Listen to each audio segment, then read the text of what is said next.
Եփեսացիներին ուղղված նամակ գլուխ 6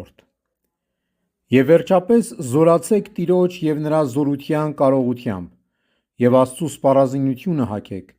որպեսզի կարողանաք ընդդիմանալ սատանայի հնարքներին, որովհետև մեր պատերազմը մարմնի և արյան հետ չէ, այլ իշխանությունների հետ, պետությունների հետ,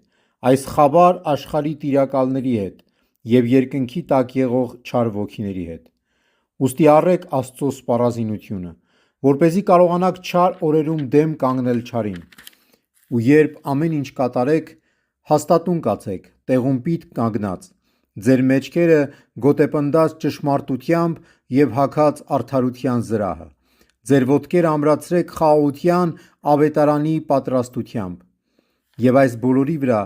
առեք հավատի վահանը, որով պիտի կարողանաք հանգցնել չարի բոլոր մխացող նետերը,